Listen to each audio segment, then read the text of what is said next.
यहां बहुत कमी होती है।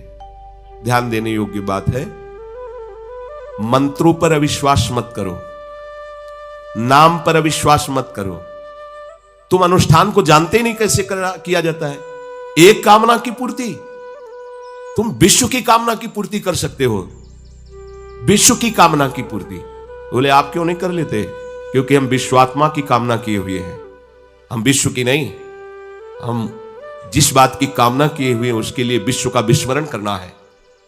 मन मन की रुचि जान नेह विधि अनुसरे।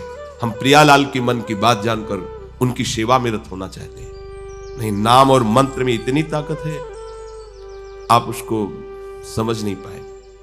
आप विचार करके देखिए, जब कोई पवित्र अनुष्ठान कोई राक्षस करता था तो बहुत पहले से ही वो मदिरा त्याग देता था, मांस खाना त्याग देता था, दूसरे की निंदा करना त्याग देता था, अपवित्रता का त्याग कर देता। परम पवित्र ऋषियों की तरह होकर वो तब अनुष्ठान करता था। यद्यपि वो जगत विनाश के लिए अनुष्ठान होता, पर उसके लिए भी पवित्रता की ऐसी आवश्यकता थी। अब आप बेविचार करो, शराब पियो, मांस खाओ, गंदे आचरण करो और बोलो हमने राधा राधा कहा लेकिन काम नहीं बना।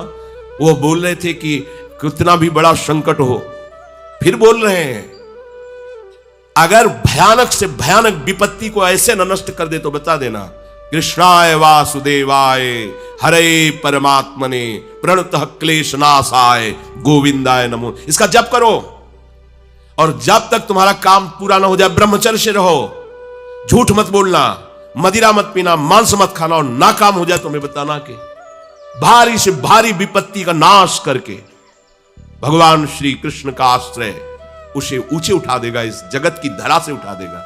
विश्वास में आप मदिरा पियो, मांस खाओ, व्यभिचार करो, सोचो लाख 2 लाख महात्मा को दे देंगे, हमारी कामना पूर्ति हो जाएगी। बिल्कुल भूल में मत रहना। आपको संशय होता है नाम पे, संशय होता है मंत्रों पे, संशय होता है शास्त्र के विधान पर। आप चलते हो शास्त्र विधान से? कहां चलते हो? अरे हम जब कह रहे हैं कोई राक्षस भी अनुष्ठान करता था तो वो इन नियमों का पालन करता था।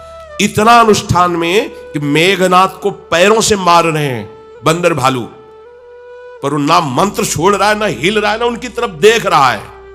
इतना सहनशील होना चाहिए अनुष्ठान के लिए। किसी कामना की पूर्ति के लिए सांगोपांग अनुष्ठान करो, भला कामना की पूर्ति ना हो जाए? नहीं। आप शास्त्रों में पढ़ के देखो, संतान उत्पत्ति के लिए कैसे व्रत, पयोव्रत का कैसे अनुष्ठान किया। पवित्र रह करके इतनी इतनी मात्रा में ये आहार लेना है। इस मंत्र का जब भगवान गर्भ में आ गए, क्या चाहिए तुम्हें? भारी से भारी विपत्ति को दूर करने के लिए आर्त भाव से पुकारो भगवान को। तुम्हें धनी बनना है, अनुष्ठान कीजिए। हम कह रहे किसी विशेष मंत्र आदि की तरफ ना बढ़िए, बोलिए राधा राधा। क्या चाहिए आपको? कृष्ण कृष्ण बोलिए। सब मंत्रों का सार है नाम में, आप बोलिए तो नाम। पवित्र होइए, गंदे आचरण छोड़िए। क्या चाहिए आपको? भगवान का नाम जहां गूंजता है वहां ऐश्वर्य अपने आप चरणों में लौटता है। अब छल कपट करो, हिंसा करो, गंदे आचरण करो, सोचो हम बहुत बड़े धनी बन जाएं, तो दुष्कृति का फल दरिद्रता और दुख होता है। सुकृत का फल ऐश्वर्य और सुख होता है। अब लगाओ तुम कांटेदार वृक्ष और चाहो कि हमको रसीला फल प्राप्त हो, तो इसे मूर्खता ही कहते हैं।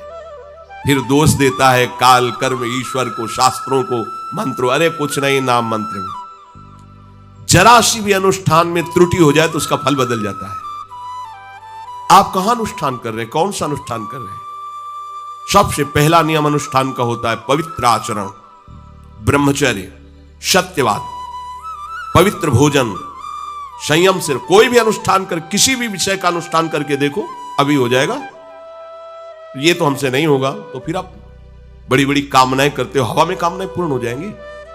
किसी की भी काम, किसी का भी महाबली या तेजस्वी पुत्र पैदा हुआ, उसको देखो कैसे रहा है, उसके माता पिता कैसे आचरण किए हैं। 10,000 वर्ष तक भगवान श्री हरि में मन लगाकर निरंतर मंत्र जपने पर कश्यप और विंता जी ने भगवान गरुण जी को प्रकट किया। भगवान गरुण जी श्री हरि के वाहन, प्रथम पुत्र अरुण जी जो सूर्य के सामने बैठे हुए हैं, सारथी बने 10,000 वर्ष। करदम जी भारी तपस्या करके पत्नी प्राप्त कर रहे हैं, तो भगवान स्वयं कपिल देव जी के रूप में अवतार ले रहे हैं। बिना भजन के, बिना पवित्रता के, बस कामनाओं की पूर्ति, हवा में कामनाओं की पूर्ति हो जाएगी।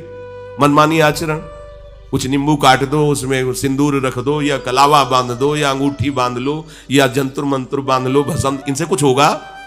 कुछ नहीं होगा।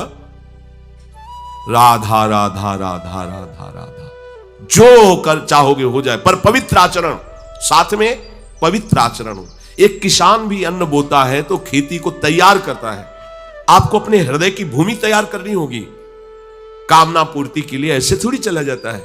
देखो ना, ऐसे एक चपत लगा दी सुरुचि ने, क्योंकि उसकी रुचि के खिलाफ हुआ कि वो पिता की गोद में बैठना चाहते थे। क्षत्रिय बालक माता के पास गए, उनका नाम सुनीति है। वो सुंदर नीति से चलती है, वो रुचि से चलती है, सुरुचि अपनी रुचि, और वो सुनीति सुंदर नीति से चलती है। मां, पिताजी ने गोद में बैठाला नहीं और मां ने चपत लगा दी और कहा, तू ऐसे कि गर्भ से प्रकट हुआ है, सिंहासन का अधिकारी नहीं। अगर तुझे सिंहासन पर बैठना है तो जा तपस्या कर और मेरे गर्भ से प्रकट हो। तपस्या इस बात की कर कि मेरे गर्भ तब कहीं तू पिता की गोद में बैठ सकता है। बोले, हाँ बेटा। महाराज तो मुझे दासी भी मानने के लिए तैयार नहीं है। बेटा, भगवान नारायण का जिसने आश्रय लिया उसकी कोई कामना अधूरी नहीं रही। जाओ, तुम भगवान श्री हरि का आश्रय लो, वही तुम्हारी कामना की पूर्ति करेंगे। मेरे में तो कोई सामर्थ्य नहीं, पर मैं आशीर्वाद देती हूं। मेरा आशीर्वाद कवच की तरह तुम्हारी रक्षा करेगा। 5 वर्ष का बालक चला भगवान की प्राप्ति के लिए। वो प्रेम नहीं चाह रहे हैं, वो पद चाह रहे हैं। कैसे जीवन व्यतीत किया देखो 6 महीने की बात। बोले 6 महीने में, 6 महीने में एक छोटा सा बालक इतना कष्ट सह रहा है। 6 महीने तो बहुत समय हो गया। भगवान तो इससे भी बहुत करुणा में, एक आर्त पुकार में उपस्थित हो जाते हैं। एक बार जिन नाम ली हित सो होयति दीन। अगर कोई कामना नहीं है, केवल प्रभु की मिलन की चाह है और हृदय आर्त भाव से पुकार दे तो दूसरा नाम नहीं लेना पड़ेगा। एक बार जिन नाम ली हित सो होयति दीन, ताको संग न छाणहि ध्रुव अपनो कर लीन। ये महर्षि शेखरों के वचन है, कोई ऐसे मिथ्या वचन थोड़ी। श्वास को भी रोक लेते हैं। भगवान का जो मंत्र श्री देवर्षि नारद जी ने दिया उसी का ध्यान कर ले। ऐसा पद मिला कि सप्त ऋषि परिक्रमा करते हैं। ना उनके पिता को मिला, ना उनके पितामह को मिला। इसके आगे तो है ही नहीं। उत्तानपाद, महाराज मन, ब्रह्मा, बस ऐसा पद मिला कि किसी को पद नहीं मिला। पर आप देखो कामना की पूर्ति के लिए कैसे निष्ठावान होकर के, प्राणों को समर्पित करके भगवान की बीड़ी सिगरेट पियो, प्याज लहसुन मांस मछली दुनिया की दलित दुराएं करो, हाँ हमारी कामनाओं की पूर्ति हो जाए। बेकार बकवास करते हैं लोग आकर। परमार्थ को एक हंसी बना दिया है, एक मजाक बना दिया है, संतों को एक नाटक बना दिया है, संत मार्ग को एक उपहास का स्वरूप बना दिया है। हमारी ये कामना की पूर्ति कर दो। उनका जीवन कामना की पूर्ति के लिए तुम्हारे, अरे तुम्हें निष्काम करके भगवत साक्षात्कार कराने के लिए कि छोटी मोटी जिनमें तुम फंस कर तुम्हारी दुर्गति हो रही उसी में और बढ़ावा देने के लिए। पर संसार तो अपनी बात मानता है, उस ना शास्त्र की बात मानता है ना संतों की। इसी तरह महाराज जी के प्रवचन कथा सुनने के लिए लाइक और सब्सक्राइब जरूर कीजिए। धन्यवाद।